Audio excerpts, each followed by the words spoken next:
রাতটা কি কম হলো? বলবো না থাকবে? রাত হয়ে যাচ্ছে না, বাড়ি যাবে না? আমি তো যাব। আরে এবছর সব বলে দিলে পরের বছর আমাকে আর ডাকবে?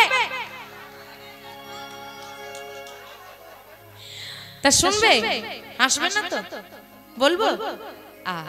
একটা ছেলের নাম ছিল ভোলা, ঠিক আছে? তো ভোলা তো ভোলাই, নাম যেমন মানুষ সেরকম ভোলা। যে পারে যাকে যে পারে তাকে দিয়ে কাজ করিয়ে দেয়। হ্যাঁ, কে অপমান করে, কে তাড়িয়ে দেয়, কে মারে, যা দুচ্ছাই করে, হ্যাঁ, যার যখন স্বার্থে পড়ে কাজ করে। তো এই যে মনে দুঃখ ভোলা, যে আমাকে সবাই ঠকায় সরল বলে, মনের দুঃখে ভোলা হাঁটতে হাঁটতে জঙ্গল পেরিয়ে যাচ্ছে।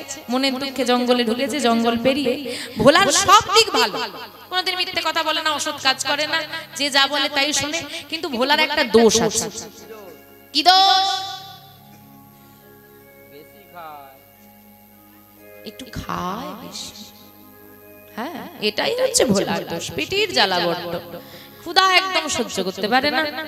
তো ভোলা জঙ্গল পেরিয়ে অন্য একটা গ্রামে এসেছে, যে এই গ্রামে সবাই আমাকে দুচ্ছাই করে, অন্য গ্রামে চলে যায়। তো অন্য গ্রামে এসেছে, আর গ্রামে ঢুকেই দেখছে একটা মন্দির, আর মন্দিরে বাবা প্রসাদ বিতরণ হচ্ছে। তো ভোলার জ্বালাটা কিসের? পেটের জ্বালা। তো ছুটে গিয়ে হাতটা বেঁধে দিয়েছে, আর প্রসাদটা পেয়েছে। বেশ সুন্দর তো। আচ্ছা, আমি চলে তো এলাম অন্য গ্রামে, কিন্তু এখানে তো কাউকে চিনি না, কে আমাকে রাখবে, কে খেতে দেবে? একটা কাজ করি, এই মন্দিরে তো রোজ প্রসাদ দেবে, তাই এখানে থাকলেই মোটামুটি আমার খাওয়া দাওয়ার ব্যবস্থাটা হয়ে যাবে। থাকা যাই হোক, খেতে পেলেই হবে। তাই মন্দিরে অনেক দূরে ভোলা বসে থাকে। আর দেখবেন মন্দিরে যে মঠের যে বাবাজিরা রয়েছে, তারা কি করে, ছেলেটাকে বসে, এই ছেলে ওখানে বসে আছিস কেন? এই শোন শোন শোন, এখানের গুটিগুলো গুড়িয়ে ছুঁড়ে ধরে ফেলে দিলে এটা পরিষ্কার করে দিত। এই যা জঙ্গল থেকে একটু কাঠ এনে দে, যা যা, এই একটু জল এনে দিত। তো যে যা বলে ভোলা তাই করে দেয়। তো এই যে বিষয়টা, এটা ওই মন্দিরের গুরুদেবের চোখে পড়েছে। গুরুদেব বলছে, শোন, কি নাম তো? আমার নাম ভোলা। এখানে বসে থাকিস?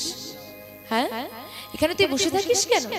জানো আমাকে সবাই না দুচ্ছাই করে, জানো আমাকে যে যা বলে আমি সব করে দিই, শুধু একটু বেশি খাই, আর তাই বলে সবাই আমাকে আঘাত করে। তুমি তোমার কাছে আমাকে রাখবে?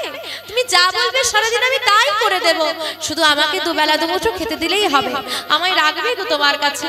ভোলার প্রতি বড় করুণা হয়েছে, তাই ভোলাকে দীক্ষা দিয়ে গুরুদেব ওই মন্দিরে রেখে দিয়েছে। সকাল থেকে রাত পর্যন্ত সবার যার যা কাজ, ওই মন্দিরে যত বাবাজি আছে সবার কাজ করে দেয়, শুধু একটু খায় বেশি। তো এভাবেই চলছে বেশ কিছুদিন। একদিন সকাল বেলায় ঘুম থেকে উঠে দেখছে মন্দিরে সব রান্না বান্না বন্ধ। এখন ভোলা রোজ দেখে রান্না বান্না হয়, ব্যাপার কি রান্না বান্না বন্ধ কেন? এই যে তোমাদের মন্দিরে আজকে রান্না বান্না বন্ধ কেন? এখন কি গো বন্ধ কেন? আজকে কি? কে দোষী?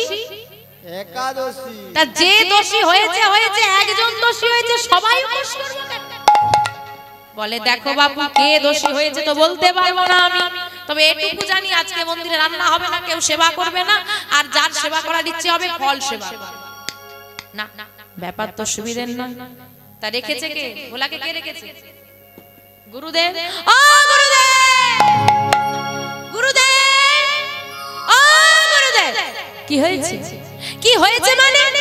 ওই যে ওরা বলছে যে কে নাকি দোষী হয়েছে, আর দোষী হয়েছে বলে মন্দিরে রান্না হবে না। তা যে দোষী হয়েছে হয়েছে, তা সবাই কেন না খেয়ে থাকবো? বলে দেখ বাবা, আজ একাদশী, আজ মন্দিরে কোনো রন্ধন হবে না, আজ সবার উপবাস। এই দেখো, আমি কিন্তু প্রথম দিনই বলে দিয়েছিলাম সব কাজ আমি করে দেব, ক্ষুধার জ্বালা আমি সহ্য করতে পারবো না, খেতে আমাকে দিতেই হবে। চুপ কর, আজকে মন্দিরে রান্না হবে না, আমি শুনবো না। এবার ভোলা চিৎকার চেঁচামেচি জুড়ে দিয়েছে সারা মন্দির জুড়ে। এখন মন্দিরে গুরুদেব রেখেছে, গুরুদেবের তো একটা সম্মানে লাগবে। চুপ কর, চুপ চুপ। আমি কিন্তু খিদে সহ্য করতে পারি না, কিছু তো একটা উপায় বার করতে হবে, ছেলেটাকে তো চুপ রাখতে হবে। শোন, আজকে মন্দিরে রান্না হবে না, আটা নে, আলু নে, দূরে জঙ্গলে চলে যা, জঙ্গলে গিয়ে রান্না করবি, খাওয়া দাওয়া করবি, সন্ধ্যার আগে ফিরে আসবি, সাবধান কেউ যেন জানতে না পারে। আচ্ছা তাহলে ঠিক আছে তাহলে হবে। এবার আটা আলু বচকা বেঁধে নিয়েছি, এবার জঙ্গলে চলে যাবে, রান্না হবে। আর গুরুদেবের শিক্ষা দেখুন, গুরুদেব বলছে ভোলা ছিল রাম ভক্ত, তো ভোলাকে বলছে ভোলা যখন তুই সেবা করবি, তুই সেবা করার আগে প্রভু শ্রী রামচন্দ্রকে সেবা দিয়ে তারপর তুই সেবা করবি। এই হচ্ছে গুরুদেব। ও আগে প্রভু সেবা দিতে হবে, তা দুজনের কি এইটুকু আটায় হবে? আর একটু দাও, মহা মুশকিল তো। আচ্ছা ঠিক আছে, তাই নেই তো আটা আলু বেঁধে নিয়েছে, বেঁধে নিয়ে এবার এসেছে জঙ্গলে এসে সুন্দর করে রান্না করেছে। এবার ভোলা তো রান্না করতে পারে, তো কোন রকম কোন ক্রমে রান্নাটা মোটামুটি হয়েছে। এইবার রুটিগুলো পুড়ে গেছে, সেই পোড়া রুটি ক্ষুধার জ্বালা সহ্য করতে পারছে না, দেরি হয়ে যাচ্ছে। তা গুরুদেব বলেছে আগে প্রভু শ্রী রামের সেবা তারপর নিজের সেবা, তা আগে পরে করব না, দুটো জায়গায় সাজিয়ে ফেলেছে রুটিগুলো, দুটো জায়গায় সাজিয়ে ফেলেছে। সাজিয়ে বলছে এলে দুজনে একসঙ্গে বসে পড়বো, আর আগে পরে করব না। তো এবার তাহলে ডেকে ফেলি। হ্যাঁ, রঘুপতি রাঘব রাজা রাম পতিত পাবন সীতারাম, নিতাই গৌর হরি হরি বল হরি বল। রাজা রাম পতিত পাবন সীতারাম, রঘুপতি রাঘব রাজা রাম পতিত পাবন সীতারাম। জয় জয় রঘুপতি রাঘব রাজা রাম পতিত পাবন সীতারাম, সীতারাম সীতারাম পতিত পাবন সীতারাম, সীতারাম সীতারাম পতিত পাবন সীতারাম। রাজা রাম পতিত পাবন সীতারাম। জয় জয় রঘুপতি রাঘব রাজা রাম পতিত পাবন নিতাই গৌর সদানন্দ প্রেমানন্দে হরি হরি বল। রাজা রাম পতিত পাবন সীতারাম। জয় জয় রঘুপতি রাঘব রাজা রাম পতিত পাবন সীতারাম। বুঝেছি রুটিগুলো একটু পুড়ে গেছে বলে আসছেন। শোনো, যদি আমার পোড়া রুটি দেখে না আসো, বলে রাখি মন্দিরে কে দোষী হয়েছে সারাদিন খেতেই পাবে না। বোঝো ঠেলা, এবার ভগবানকে বলছে খেতে পাবে আমার পোড়া রুটি দেখে যদি না আসো। এখন ভগবান কি না এসে পারে গো, এত সরলতা।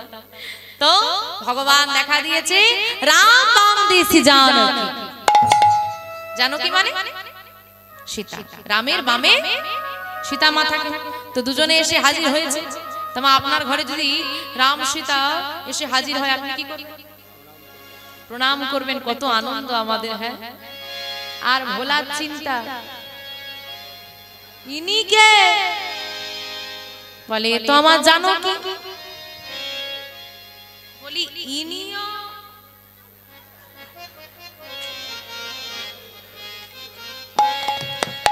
চিন্তা অন্যদিকে, প্রণাম ছাড়ো, খাওয়ার চিন্তা। বলি ইনিও, বলে ডেকেছো যখন সেবা তো নেবেই না। গুরুদেব বলে দেন যে সভা ভালো নয়, একজনকে নিমন্ত্রণ করলে দুজন চলে আসে। আমার কি হবে, আমার কি তো মান সম্মান নেই। এদিকে বোকামি করে আগে বেড়েও ফেলেছি, মানে সাজানো হয়ে গেছে তো দুটো জায়গায়, তুলে নিতে পারবে, দাঁড়িয়ে আছে। আচ্ছা ঠিক আছে, বসো বসো বসো এখানে। সেবা দিচ্ছে ঠিকই, মনে মনে আর দিচ্ছে। তো দুটো জায়গায় সাজিয়েছিল ওই পোড়া রুটি, ভগবান কি সেবা করে দেখে। হ্যাঁ, প্রভু রামচন্দ্র আর মা সীতাকে সেবা দিয়েছে, আর মনে মনে চলছে গুরুদেবের হচ্ছে। দাঁড়া, ফিরে এসেছে। ও গুরুদেব, ভোলার হলো একাদশ। ভগবানের সেবা হলো, কিন্তু ভোলার হয়ে গেল একাদশ। তো ফিরে এসেছে ভোলা। এখন কাউকে তো জানতে দেওয়া চলবে না, গুরুদেব বলেছে কেউ যেন জানতে পারে। ও গুরুদেব বলে দাওনি ওরা একজনকে ডাকলে দুজন আসে, দুজন এসেছিল, পরের বারে তিনজনের দিও। হ্যাঁ, আমার না সেবাই হলো না। গুরুদেব মনে মনে হাসছে আর বলছে, ছেলেটা কেমন ভোলা দেখেছো? হ্যাঁ, মানে উদর পরিপূর্ণ হয়নি, হয়তো খিদের জ্বালা, তো তাই নিজের পেট ভরেনি বলে ভগবানের নামে দোষ চাপিয়ে দিয়েছে। চাইতে লজ্জা করছে। আচ্ছা ঠিক আছে, তাই দেবো। তো পরের বারে 3 জনের 15 দিন পর আবার একটা একাদশী, তো 3 জনের মতো আটা আলু নিয়ে এসে সুন্দর করে 3 জনে সাজিয়ে ফেলেছে। 3 জনে বসবে সেবা করতে, প্রভুকে ডাকছে রাম বাম দেশি জানকী লক্ষ্মণ সঙ্গ হয়। ইনি কে? বলে তো আমার ভাই। বলি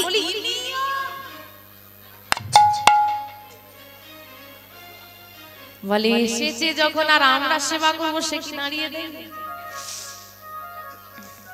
আচ্ছা বসো। বড় মুশকিলে পড়া গেল। 3 জনের সেবা হয়ে গেল, ভোলার হয়ে গেল একা। এইবার ক্ষুধার জ্বালা এমনি সহ্য করতে পারে না, ফিরে এসে তো গুরুদেবের উপর একদম স্বভাব একদম ভালো। আগের বারে 2 জন এসেছিল, এবারে 3 জন চলে এলো। আমারই তো সেবা হলো না, পরের বারে 4 জনের দিও। গুরুদেব মনে মনে চিন্তা করছে, বাবা এত আটা আলু দিলাম তাও হলো না, দেখতে হবে ব্যাপারটা কি। গুরুদেবের মনে সন্দেহ, তো 4 জনের মতো খাবার নিয়ে এসে রন্ধন হয়েছে, সাজিয়ে ফেলেছে, জানে এবার তো আজকে তো আমার সেবা হবেই হবে। তার স্ত্রী ভাই চলে এসেছে, আর কে থাকবে? আর তো কেউ নেই, বাড়ির যা ছিল সবাইকে নিয়ে চলে এসেছে। রাম নাম দিছি জানকী লক্ষ্মণ সঙ্গ ভাই হনুমান। এইবার ব্যাপারটা সীমা ছাড়া, এইবার সহ্য করা যাচ্ছে না।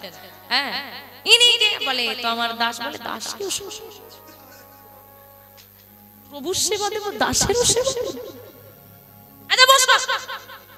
4 জনের সেবা হয়েছে, আর বিহারী আজ আর ভোলা সহ্য করতে পারছে না। গুরুদেবকে এসে বলছে, গুরুদেব সহ্যের একটা সেবা হয়, তুমি আমাকে পরের বারে আরো বেশি করে আটা আলু দেবে। আমাদের আজও হয়নি, ওরা 4 জন এসেছিল। গুরুদেবের এবার সন্দেহ পরিষ্কার, এত আটা আলু একজনের পক্ষে সেবা করা সম্ভব নয়।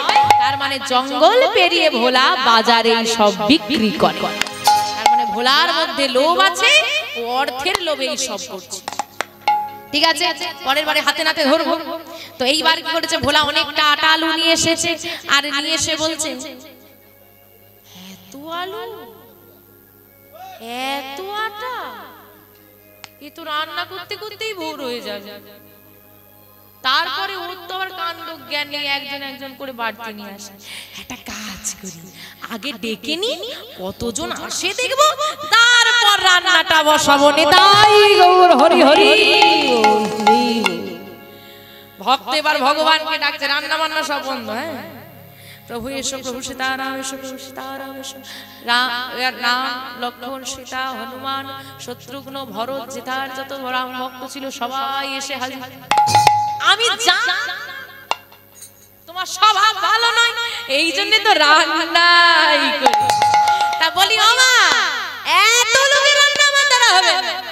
তা শোনো, এতদিন পোড়া করি আর ভালোই করি, তোমার তো রান্না করে আমি সেবা দিয়েছি।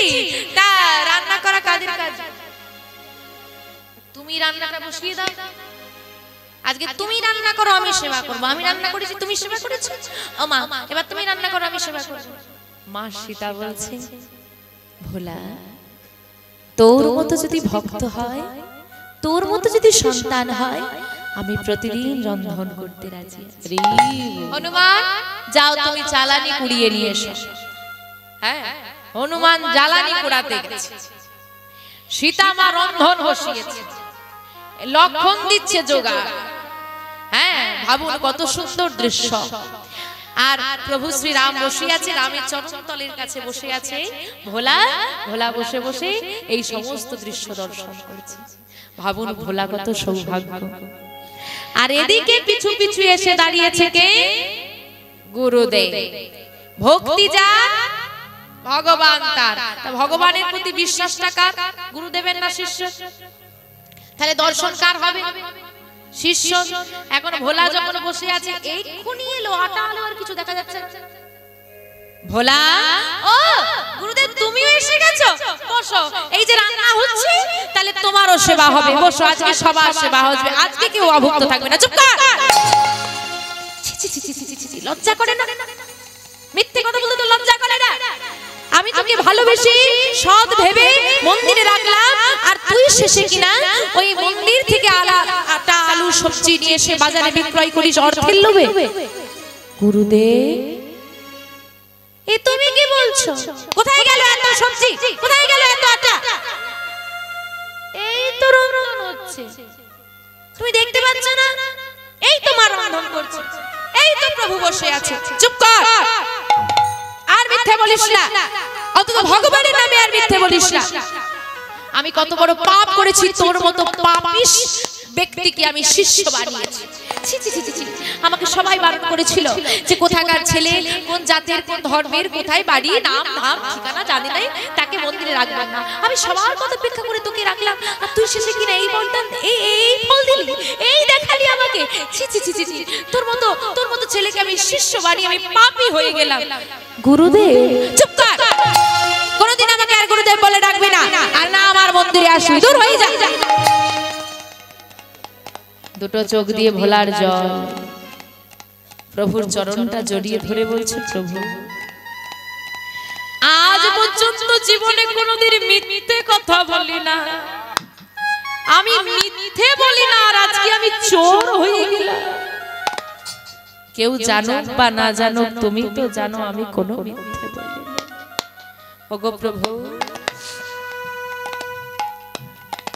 প্রশ্নটা আজকে আমার নয়, তোমার। আমি নাকি তোমার নামে মিথ্যে কথা বলেছি, আমাকে মিথ্যেবাদী সাজিয়ে দিও না একবার। আচ্ছা, আমি যদি তোমাকে দেখতে পাই, গুরুদেব কেন দেখতে পাচ্ছে না? তোমার চরণ ধরে বলি, একবারটির জন্য আমার গুরুদেবকে দর্শন দাও। ও মা, মা তুমি তো জানো আমি মিথ্যে বলিনি, বলো না প্রভুকে একবারটির জন্য গুরুদেবকে দর্শন দিতে। গুরুদেব, গুরুদেব। ভোলা ছুটে গিয়ে গুরুদেবকে টানতে টানতে, ছাড় বলছি হাতটা, এসো না একবার আমার সঙ্গে, এসো না একবার আমার সঙ্গে। ভোলা হাত ধরে টানতে টানতে গুরুদেবকে ফিরিয়ে নিয়ে আসছে। আর যেই না গুরুদেব ওই শিষ্যের স্পর্শটা পেয়েছে, হাতটা ধরেছে, যেই না স্পর্শটা পেয়েছে, হাত ধরে টানতে টানতে নিয়ে এসেছে। আর যেই না সামনে এসেছে, পরিষ্কার দেখতে পাচ্ছে মা সীতা জানকী বসে আছে শ্রী রামচন্দ্রের বামে, আর চরণের কাছে বসে আছে হনুমান। নিতাই গৌর সীতারাম হরি বল, হরি হরি। চরণ দুটো ভোলা জড়িয়ে ধরে আছাড় খেয়ে পড়লেন গুরুদেব।